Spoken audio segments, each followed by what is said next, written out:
Adani group కంపెనీల షేర్లన్నీ బుధవారం నాడు స్టాక్ మార్కెట్లో దూసుకెళ్లాయి.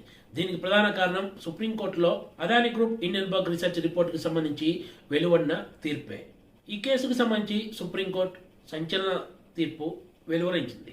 అదానీ గ్రూప్ హిండెన్బర్గ్ రిపోర్టు వివాదంపై ప్రత్యేక దర్యాప్తు బృందం అంటే సిట్తో విచారణ జరిపించాలన్న అభ్యర్థులను తోసిపుచ్చింది.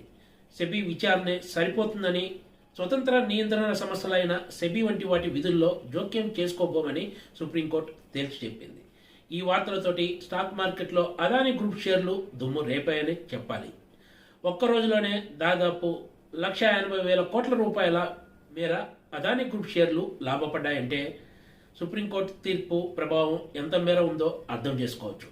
అదానీ గ్రూప్ సంబంధించిన కేసులో మొత్తం 24 అంశాల్లో ఇప్పటికే సెబీ 22 అంశాలపై విచారణ పూర్తి చేసిందని, మిగిలిన 2 అంశాల్లో కూడా 3 నెలల్లో విచారణ పూర్తి చేయాలని ఆదేశించింది సుప్రీంకోర్టు. హిండెన్బర్గ్ నివేదిక నేపథ్యంలో షార్ట్ సెల్లింగ్ ఉల్లంఘనలను ప్రభుత్వము సెబీ పరిశీలించాలని కోరింది. సుప్రీంకోర్టు నియమించిన నిపుణుల కమిటీలోని సభ్యుల నిజాయితీపై లేవనెత్తిన సందేహాలను కూడా ఉన్నత న్యాయస్థానం తోసిపుచ్చింది. ప్రభుత్వము సెబీలు పెట్టుబడిదారులకు రక్షణ కల్పించాల్సిన అవసరం ఉందని పేర్కొంది.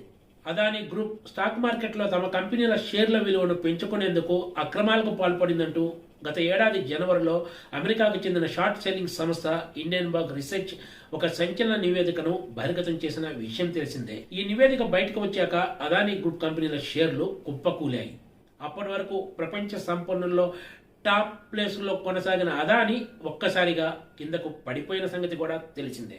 అదానీ గ్రూప్ హిండెన్బర్గ్ రీసెర్చ్ నివేదికపై నిష్పక్షపాత విచారణ జరిపించాలంటూ పలువురు సుప్రీంకోర్టును ఆశ్రయించారు. నియంత్రణ సంస్థలు, ప్రభుత్వ పెద్దల జోక్యంతో అదానీ గ్రూప్ కు కొమ్ముగాస్తున్నాయనే విమర్శలు కూడా పెద్ద ఎత్తున వచ్చిన విషయం తెలిసిందే.